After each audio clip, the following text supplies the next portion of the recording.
Fala pluralíssimos e pluralíssimas, tudo bacana com vocês? Esta é a segunda parte de nosso vídeo sobre sintaxe, sobre coesão, sobre coerência e sobre as danadinhas, as vírgulas. Esperamos muito que vocês gostem e lembre-se, a primeira parte deste vídeo já está pronta aqui embaixo. Assista a primeira e depois a segunda e em breve publicaremos a terceira parte, que será sobre adjunto, adverbial e a vírgula nos bichinhos. Beleza? Boa viagem! E as conjunções coordenadas adversativas mais comuns, as mais usadas, as mais badaladas da festa são mas, porém, todavia, contudo, no entanto e entretanto. São as bichinhas mais badaladas do pedaço, as mais conhecidas da festa. E em seu texto, se você utilizar uma dessas conjunções, não utilize novamente, porque você tem uma série de outras conjunções para utilizar.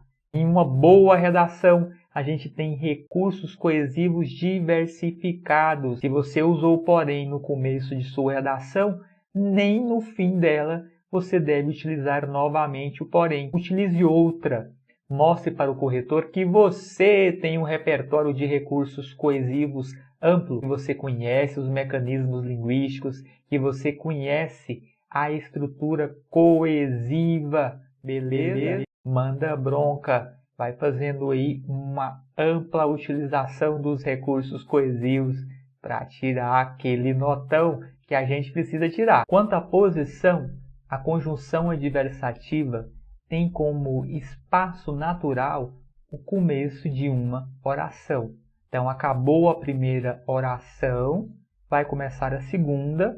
A primeira coisa que aparece na segunda é a conjunção adversativa.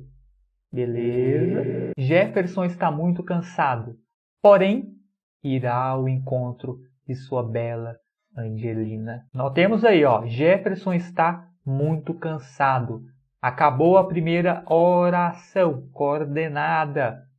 Vai começar a segunda. O primeiro elemento que apareceu foi a conjunção adversativa. Então, a conjunção, nesse caso, está em seu local natural, que é o comecinho da oração, fazendo ali a conexão entre a primeira e a segunda oração. Quando a conjunção adversativa estiver no seu local natural, a gente vai colocar apenas uma vírgula. E essa bichinha vai aparecer antes da conjunção adversativa. Naquele esquema clássico, ó, acabou a primeira oração, vírgula. Aí vai aparecer a conjunção adversativa e a oração seguinte prossegue. Entretanto, todavia, porém, contudo, a conjunção adversativa pode também aparecer no meio da segunda oração. Ela pode não ser a primeira coisa que aparece na segunda oração. Nesse caso, dizemos que a conjunção está deslocada. Bora ver o exemplo e a gente pensa na vírgula nesse caso aí. Lutar pela democracia não é crime. Ninguém, contudo, parece ter ciência disso. Beleza? Pensando o sentido, a luta pela democracia não é um crime, mas parece que as pessoas não têm muita consciência disso, né? Posto que uma porrada de gente não luta para defender com unhas e dentes a democracia, o direito da livre escolha, o direito de ir e vir. Então a gente está diante de uma estrutura adversativa. Lutar pela democracia não é crime. Aí olha a oposiçãozinha sendo criada. Mas parece que as pessoas não sabem muito bem disso. Ok? Olha o seguinte, neste caso, a gente vai ter, começando a oração seguinte, não mais a conjunção adversativa, mas o sujeito da oração seguinte. Ok? Neste caso, o que a gente faz com a pontuação? Se a conjunção estiver deslocada, teremos que colocar uma vírgula antes da conjunção e outra vírgula depois da conjunção. Isso, a conjunção ficará cercadinha de vírgula, uma atrás e outra na frente. Beleza? E lá no fim da primeira oração, professor, o que eu faço? A plural te fala. Lá no fim da primeira oração, você pode colocar ou uma vírgula ou um ponto e vírgula, que vai ser muito mais elegante. Então acabou a primeira oração. A primeira coisa que apareceu na oração seguinte não foi a conjunção aparece um pouco mais adiante, está deslocada. Em vez de usar a vírgula no fim da primeira oração, use um ponto e vírgula.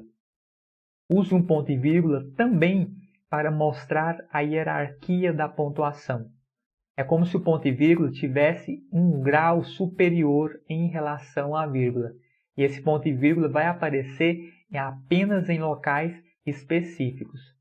Não se pode cercar a conjunção adversativa de ponto e vírgula. Isso é função para a vírgula, que é um soldado inferior. O ponto e vírgula vai aparecer somente separando duas orações, fazendo uma divisão ali entre duas gigantes, que são as orações. A vírgula cabe função mais baixa, separar ali a conjunção coordenativa e tal. Mas, professor, lá vem um menino teimoso. E se eu quiser colocar uma vírgula quando acabar a primeira oração?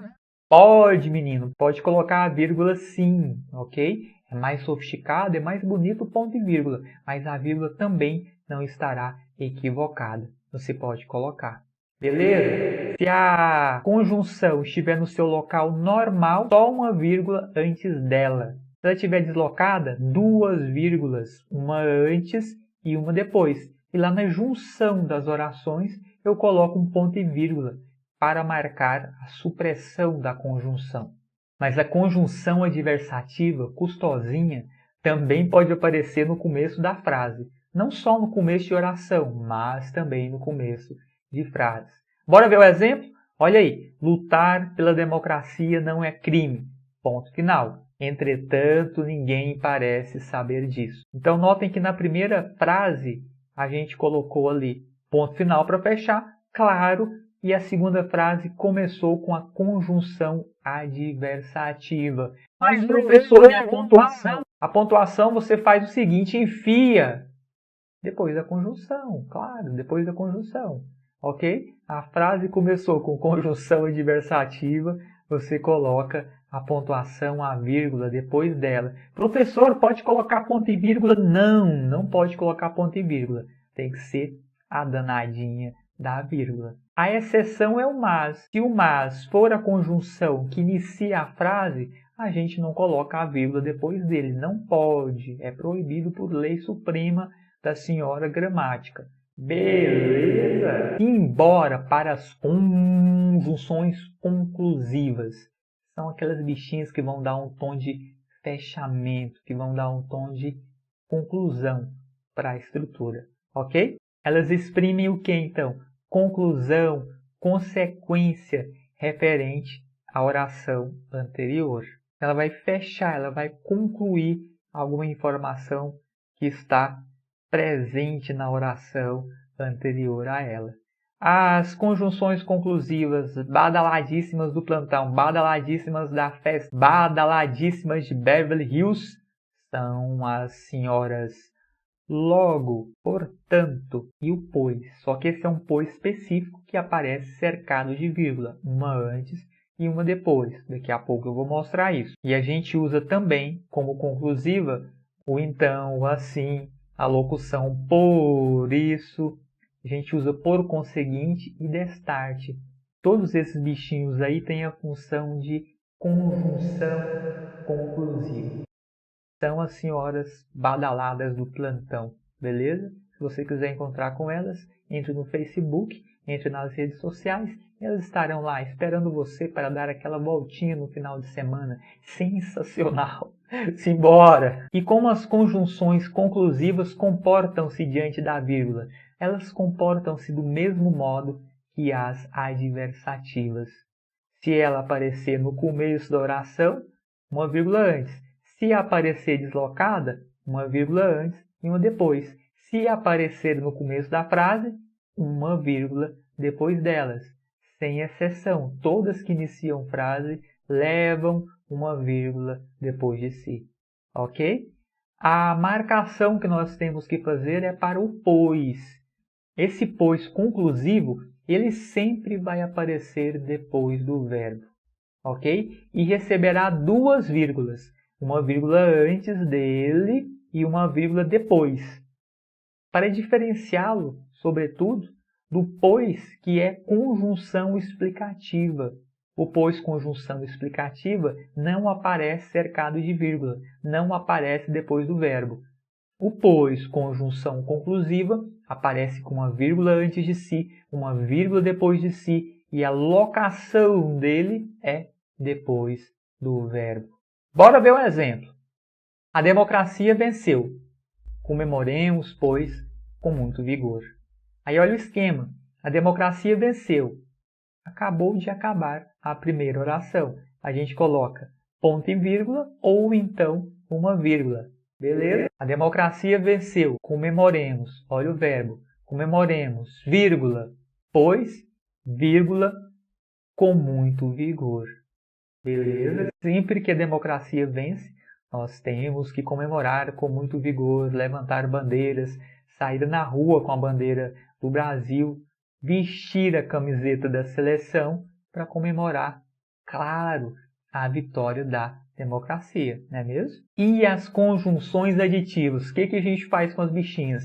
Elas servem para quê?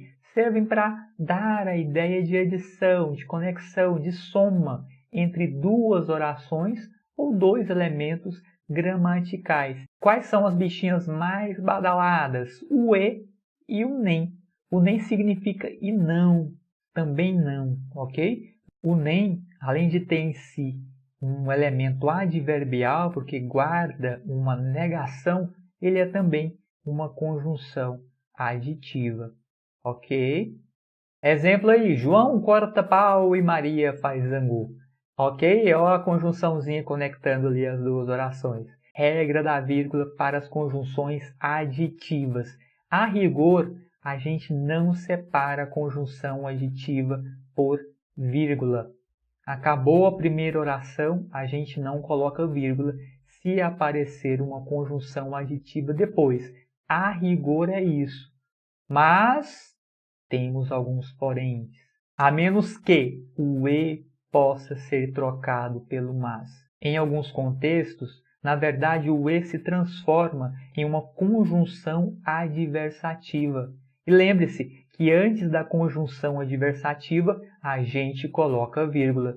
E se o e assume o papel da adversativa, nada mais justo do que a gente colocar antes dele a danadinha da vírgula. Vamos ver um exemplo? Aliás, vamos ver dois exemplos. O primeiro deles diz o seguinte: Pedro estudou muito e não passou na prova. Pedro estudou muito, mas não passou na prova. Veja que existe uma relação de adversidade entre as duas orações. Pedro estudou muito. Então, o óbvio é que ele deveria ter passado na prova, ter tirado uma boa nota. Mas ele não passou na prova. Pedro estudou muito e não passou na prova. Então, antes, a gente coloca a boa e velha vírgula. Pode ser ponto e vírgula, professor? Não, tem que ser vírgula. Exemplo número 2. O Brasil tem condições de ser uma grande pátria e mantém-se na miséria. Veja a relação de adversidade. Nós temos condição de sermos uma grande nação, uma nação primorosa, evoluidíssima. Mas continuamos na miséria. Então veja que há uma relação de adversidade. Portanto, cabe a vírgula. Outra condição para a gente colocar a vírgula antes do e ou antes do nem. Quando o e ou o nem são repetidos de forma a construir um polissíndeto, a gente vai colocar vírgula sempre. Olha o exemplo aí. Ela canta e escreve e pinta e toca violão e dança. Vejam que a gente tem um polissíndeto, ok? Temos várias conjunções aditivas intercaladas, sequenciadas. E aí a gente tem que colocar sempre a vírgula antes da conjunção. Acabou uma estrutura e vai começar outra que é encabeçada aí pelo e, a gente tem que colocar a vírgula. Estamos diante de um polissíndeto. Não gosto de agressores, nem de ditadores nem de defensores da ditadura, ok? Então temos aí um polissíndeto com nem, e sempre antes dele colocamos a boa e velha vírgula. Professor, pode colocar ponto e vírgula? Não, coloque a vírgula e resolve isso daí. Simbora. Uma vírgula facultativa, que em muitos casos precisa aparecer, é a vírgula antes do e, quando esse e separa duas orações com sujeitos diferentes. Se os sujeitos forem diferentes, a vírgula antes do e é facultativa. E em alguns casos que geram ambiguidade, a gente tem que colocar a vírgula antes do e mesmo para finalizar essa ambiguidade. Primeiro exemplo, Gustavo fez o gol e Maria comemorou. Neste caso, a gente pode colocar a vírgula antes do e, posto que a gente tem dois sujeitos diferentes. Primeiro sujeito, Gustavo. Gustavo fez o gol. Sujeito 2, Maria. Maria comemorou. Então, podemos colocar aquela vírgula ali. Vai depender do quê? Do tom que você quer dar ao seu texto, do tom que você quer dar à sua redação. Beleza? Outro caso. Nesse outro caso, vamos notar que a vírgula vai ser muito importante para a quebra de ambiguidade, ok? Amanda trouxe Paulo e Mateus convidou Renata. Se aquela vírgula não existir, fica parecendo o seguinte no começo da leitura, que Amanda trouxe Paulo e Mateus. Depois que a gente percebe que o Mateus é, na verdade, o sujeito da segunda oração. Então a gente vai ter ali uma ambiguidade, mesmo que momentânea. Portanto, a vírgula aqui é muito importante que ela apareça. Ok? E as conjunções explicativas, elas servem para quê? Para explicar, para justificar alguma ideia que veio na oração anterior. As badaladíssimas são o que, o porquê e o pois. Aí esse pois aqui não é aquele que aparece depois do verbo, é outro. Esse danadinho aqui é outro, viu? Ele vai aparecer antes do verbo, sempre no começo da oração e terá uma vírgula antes de si. Sempre, ok? Aqui na conjunção explicativa a gente não tem deslocamento. A conjunção explicativa sempre vai ser o primeiro elemento que aparecerá na oração. Portanto, ela sempre levará uma vírgula antes de si. Exemplo número 1 aqui, ó. Vou-me embora, que cansei de esperá-lo. Ok? Então, sempre antes das explicativas, a gente vai colocar aquela vírgula toda charmosa no pedaço. E as conjunções alternativas, como que funcionam? Ó, para que servem as bichinhas? Elas expressam uma ideia de alternância de fatos ou escolha, ok? Marca então alternância de fatos ou marca escolha. As mais badaladas do plantão, a ou, a mais top de linha, a mais conhecida, a que tem os milhões de likes no YouTube. Aliás, pare esse vídeo agora se você não deu like e vá lá dar aquele like pra gente, hein? É a sua forma de retribuir a nossa videoaula. Simbora? Ok, então a gente vai ter a ou, a gente vai ter ora, ora, já, já, quer, quer, seja, seja, etc. São as mais badaladas. Quando a gente tem a ou conectando duas orações, a gente não coloca vírgula, a gente não usa vírgula antes dela. Ó, compro uma bicicleta ou caso-me, dúvida cruel. Compro uma bicicleta ou caso-me. Se a gente tiver um par de conjunções ou a repetição do ou, a gente precisa usar a vírgula, separando as duas partes do pedaço. Simbora! Olhe lá, sem vírgula antes do ou, a menos que ele se repita. Então, se o ou se repetir, a gente vai ter que usar a vírgula. Caso ele não repita, não precisamos usar a vírgula e você pode ficar tranquilaço. Exemplo aí, ó, a gente ou compra uma bicicleta ou caso-me, dúvida cruel. Nesse caso aí teremos a repetição do ou e, portanto, a vírgula deve aparecer. Dê aí embaixo nos comentários uma dica para esse rapaz. O que é melhor para a vida dele? Casar-se ou comprar uma bike. Se a gente tiver a alternativa repetida, então teremos que colocar a vírgula. Caso-me, seja com a bicicleta, seja com a moça. Ok? Caso-me, seja com a bicicleta, vírgula, seja com a moça. Professor, não pode colocar ponto e vírgula? Não, não pode colocar ponto e vírgula. É a vírgula mesmo e pronto. Opa! Beleza, galera? A Plural Específica de Redação em Língua Portuguesa agradece você pela paciência de ter assistido esse vídeo até aqui. Então a gente espera de coração que você tenha aprendido bastante, que você tenha gostado. E para mostrar isso, dá uma pausa, vai lá, dá aquele likezinho aqui embaixo, se inscreva, tem um botãozinho vermelho ali embaixo, ó, se inscreva nele, acione o sininho que fica logo do lado para você receber as notificações quando a gente publicar vídeos novos por aqui. E se pintar aquela dúvida cruel, aquela dúvida terrível, aquela dúvida malvada que tira o seu sono, coloque a dúvida ali nos comentários, a gente resolve para você, não precisa ficar com dor de cabeça. Se você tiver dúvida com relação à gramática, à produção textual, pode colocar aqui embaixo nos comentários. Não seja egoísta, viu? Mande esse vídeo para os seus amigos. Galera, valeu demais! Fui!